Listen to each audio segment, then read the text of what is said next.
Olá a todos, eu sou Gabriel Fernandes e seja bem-vindo ao meu canal. Neste vídeo eu vou falar sobre o livro Geração Pornô, do escritor americano Ben Shapiro, que é uma das personalidades mais conhecidas no mundo conservador. E você vai encontrar vários vídeos dele, inclusive alguns que foram até legendados para o português, normalmente de debates com Ben Shapiro, ou ele falando alguma coisa na televisão, até refutando argumentos de feministas e coisas do tipo.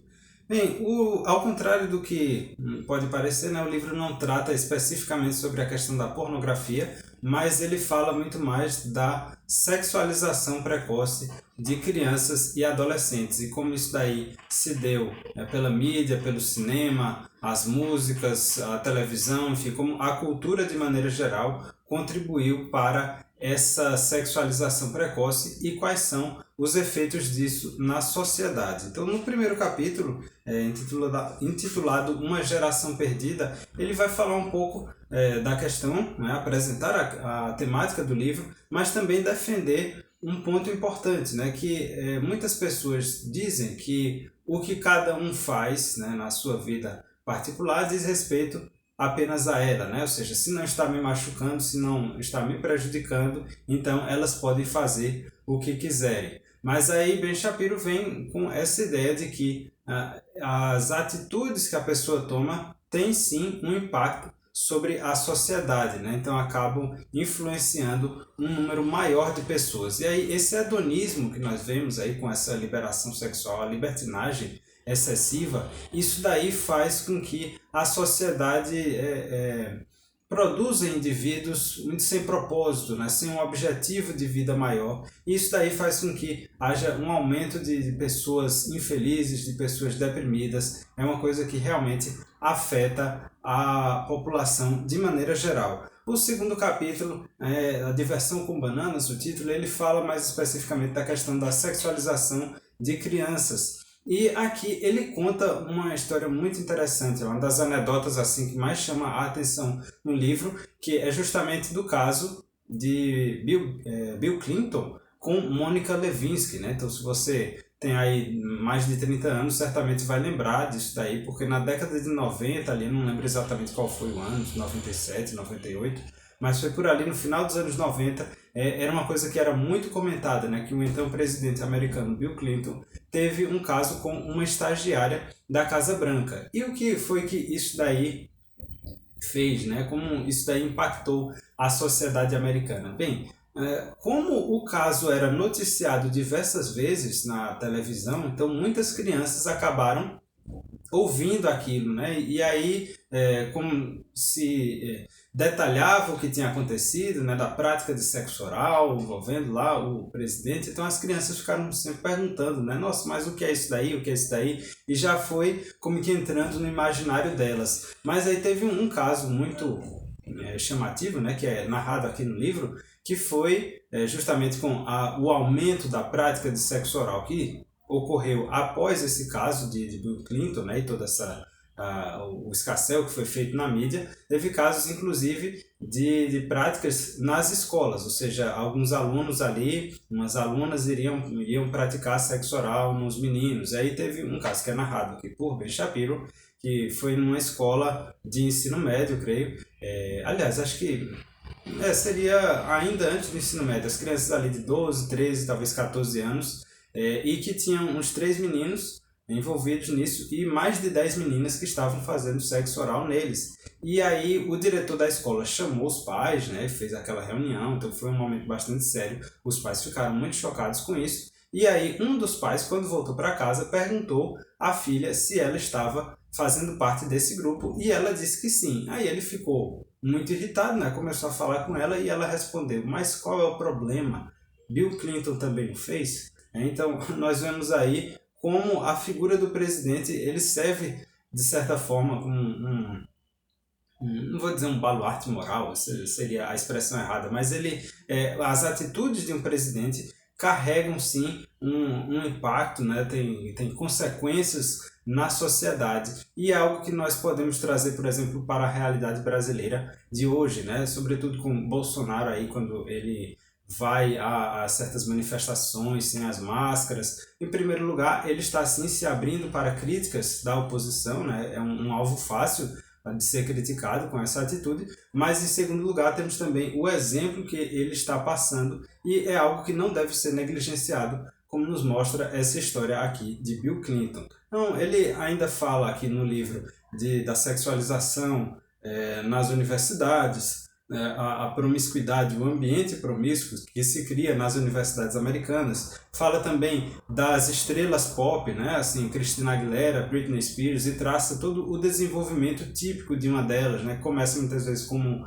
uma moça comportadinha, né? Muitas vezes um adolescente que vai ali, sei lá, tem um programa da Disney que é muito popular, e aí quando ela vai crescendo, quando chega ali perto dos 18 anos, começa a postar fotos sensuais, a posar para revistas, e pouco tempo depois já produz um conteúdo que é mais explícito nesse aspecto. Então, ele fala desses exemplos, né, de Britney Spears e Christina Aguilera, mas a gente pode trazer hoje para um caso mais recente, como por exemplo de Miley Cyrus, né, foi um padrão muito parecido. E assim que vai continuar acontecendo com muitas dessas moças, né, que elas viram esses ídolos adolescentes e aí quando chegam na idade adulta começam a produzir um conteúdo mais gráfico, digamos assim. Isso daí tem sim uma razão de ser, é algo que ajuda a impulsionar o comportamento sexualizado na juventude, porque elas já tinham assim, os espectadores, né, os fãs, admiradores dessa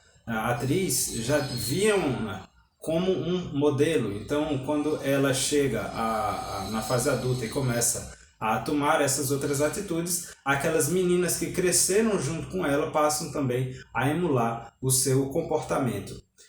Temos aqui também um capítulo sobre o rap, e é bem interessante isso, porque o rap americano é como se fosse o funk brasileiro, sabe, em termos de degeneração, ou seja, você vai encontrar letras misóginas, muitas e muitas referências sexuais, consumo de drogas e toda essa coisa tem no rap americano, assim como também no funk carioca, né, no funk brasileiro. E o rap acaba sendo, não vou dizer endeusado, né? Não é essa a palavra certa, mas ele é visto com muito bons olhos por uma certa parcela ali da elite intelectual, né? Que vê nele talvez uma maneira de você realmente, talvez uma expressão dessa moral da esbórnia, né, como diz Fabrício Radiade, ou seja, dessa moral da orgia, da coisa do sexo livre, desregrado. Então é uma maneira de passar aquilo ali, de transmitir esses valores através da música. E aí você tem o caso, por exemplo, de certos presidentes americanos, ou aliás, candidatos, né, à presidência nos Estados Unidos, ou candidatos a diversos cargos políticos, que são aqueles sujeitos todos certinhos, né, engravatados, provavelmente só houve ali um Frank Sinatra, um Nat King Cole no máximo, mas aí quando eles pousam para, sei lá, aquele gente que ele quer pegar o voto dos negros, né, o voto ali da neighborhood, da hood, né, como eles chamam. Aí ele começa a dizer, não, realmente eu acho o rap muito interessante, tem ali de fato uma crítica social que é feita, não sei o que, não sei o que, não sei o que. Então, lembra um pouco do que acontece com os políticos brasileiros em relação ao funk, né? Mas, apesar de que no Brasil o caso é um pouquinho diferente, tem umas outras particularidades ali, porque você vê o funk, às vezes até mesmo sendo abertamente promovido pelos políticos de extrema esquerda, porque é justamente uma maneira de você destruir os valores da civilização ocidental. E tem também uma questão do tráfico de drogas por trás. Enfim, no caso do Brasil talvez seja ainda mais complicado. Mas foi só uma associação aqui que eu fiz, uma coisa bastante interessante. Temos ainda um capítulo que trata daquelas revistinhas de adolescentes, sabe? No Brasil, acho que seria a Capricho, Contigo, Fuxico, umas coisas dessas, voltadas para um público mais jovem, que traz fofoquinhas de celebridades, horóscopo, né? Umas coisinhas assim mais bestas, e aqui e ali dicas de paquera, dicas de como beijar melhor, de como fazer o cara se encantar por você, de que ele não vai querer lhe largar, não sei o que, não sei o que, não sei o que. Pronto, tudo isso aí tem também nos Estados Unidos, né? Essas revistinhas, e elas já promovem um comportamento sexual assim já mais desregrado. Até porque as revistas que são voltadas para o público adulto já mostram isso daí de maneira explícita, né? No Brasil seria o caso da Marie Claire, que tem várias reportagens sobre o sexo, né? Mas aí nos Estados Unidos tem também isso daí, só que se você fosse entregar, digamos assim, para as moças jovens já essa revista adulta, né, de conteúdo adulto, seria algo chocante. Então, elas acabam sendo amaciadas, digamos assim, preparadas ao longo da pré-adolescência e da adolescência para já irem tratando desses temas, e aí as coisas vão ficando mais e mais explícitas até chegar no caso das revistas para o público adulto, que realmente tem um conteúdo bastante libertino, né, digamos assim. Temos um outro capítulo sobre a propaganda, né, e ele fala aqui dos comerciais, a evolução dos comerciais. É uma coisa que realmente não atingiu o Brasil, porque obviamente nós temos outras marcas, então as propagandas são diferentes. Eu digo não atingiu o Brasil porque muitas das coisas de que ele fala aqui realmente chegaram até nós. Então ele vai falar mais para frente dos seriados de televisão americano, vai falar dos filmes americanos, das músicas. Então muito disso daí que sei lá, fez sucesso nos Estados Unidos acaba fazendo sucesso também no Brasil. Então é algo que acaba impactando a nós, ou seja, os fatos que ele está narrando aqui também chegou a influenciar os brasileiros. Há um capítulo sobre a televisão, que esse é realmente muito interessante, porque aqui é que ele fala dos seriados americanos. Então ele começa discutindo a questão de um programa que havia na MTV chamado Beavis e Butthead, que eram de dois adolescentes assim bem estúpidos, faziam as coisas muito alesadas, e eles eram com que o retrato de uma geração sem propósito, ou seja, esses americanos ali, né, do final dos anos 90, que de certa forma tinham tudo, né, ou seja, eles não passavam por necessidades financeiras de nenhum tipo, mas perderam um componente espiritual, né? Então era uma geração vazia, e aí esse programa acabava sendo até um reflexo disso, mas era sem dúvida um programa imbecilizante. E aí mais para frente no capítulo ele vai tratar propriamente dos seriados, muitos dos quais chegaram aqui no Brasil e são conhecidos do grande público, como The O.C., Sex and the City, Dawson's Creek. Veja só que muitos deles mantiveram os nomes em inglês, né? Curioso isso. E, claro, o seriado de Friends, né? Que tem ali uma seçãozinha específica para ele. Aí Friends, eu creio que desses daí seja um dos mais conhecidos aqui no Brasil. E aí ele fala como nos seriados já se mostra essa questão do sexo livre, de você ter vários parceiros sexuais, né? Ser visto como uma coisa leve, uma coisa de certa forma sob um certo aspecto, né? Sem importância, ou seja, que não tem nada de grande peso atrelado ao sexo, né? É uma coisa ali mais uma espécie de divertimento, um oba-oba. E aí os seriados americanos vão mostrar as coisas dessa maneira. E note que muitos dos seriados que tratam dessa temática são comédias, né? Então você, com a comédia, você consegue se sair, digamos assim, com certos temas que poderiam ser considerados chocantes na sociedade, mas você consegue evadir isso daí porque está tratando das coisas de uma maneira humorística, né? Há também um capítulo sobre o cinema, e esse daqui é bem interessante, que ele mostra como muitas atrizes americanas só conseguiram um reconhecimento, não necessariamente um sucesso, porque elas poderiam ter tido sucesso, digamos, entre um público adolescente, um público mais jovem, mas só conseguiram chegar ao mainstream de verdade e conseguir as indicações ao Oscar, indicações aos diversos prêmios, conseguir ser aclamadas pela crítica quando passaram a fazer cenas nuas, né? Ou seja, mostrando os seios, uma cena de sexo explícito, alguma coisa desse tipo. E aí foi nesse ponto que a carreira delas realmente deslanchou. E aí ele cita o exemplo de Halle Berry e de Anne Hathaway, como duas mulheres, né, que no caso de Halle Berry, acho que a carreira dela não era assim lá, essas coisas todas. Aí quando ela começou a fazer filmes, né, onde se mostrava, às vezes sem roupa e tal, aí foi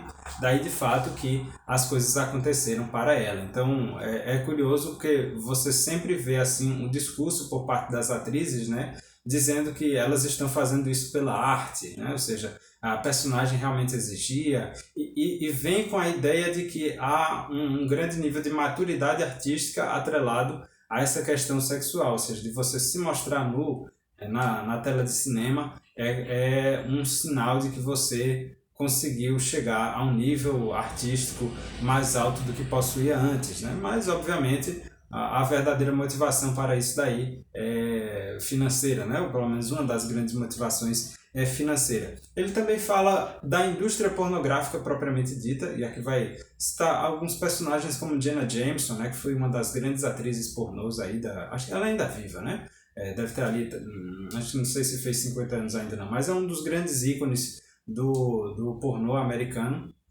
Mostra como essa mentalidade, né, digamos assim, dos filmes pornôs acabaram se popularizando na sociedade. Um dos grandes nomes disso daí foi Hugh Hefner, acho que é esse o nome dele, que ele era o fundador da Playboy, né? Ele fala aqui desse sujeito. E aí, quando a Playboy apareceu, né, era uma coisa escandalosa na época, mas aí, pouco a pouco, ela foi se tornando parte do mainstream, né, da cultura pop, e já na década de 90, digamos assim, anos 80, provavelmente ainda antes, ela era uma coisa até aceita, né? Ou seja, você conseguiu ali espalhar uma pornografia leve e torná-la aceitável. E isso daí fez com que a pornografia pesada, a pornografia hardcore, também se fortalecesse.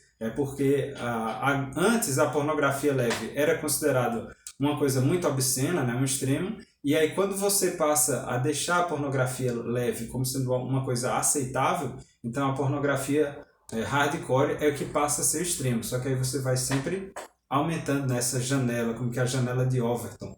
Temos ainda o penúltimo capítulo, ele fala de tomando uma decisão, tomando uma posição, que ele propõe uma solução para esse problema. É aqui onde eu tenho uma das grandes críticas a Ben Shapiro, porque a impressão que eu tenho quando eu vejo as coisas dele é de que se trata de uma pessoa que entrou muito nova na guerra cultural. E o que eu quero dizer com isso é que, apesar de ele ser um homem que leu bastante, né, que fala muito bem, que consegue expressar as suas ideias de maneira coerente, consegue perceber as falhas de um argumento de uma pessoa de quem ele discorda, no entanto, você tem muitas vezes aquela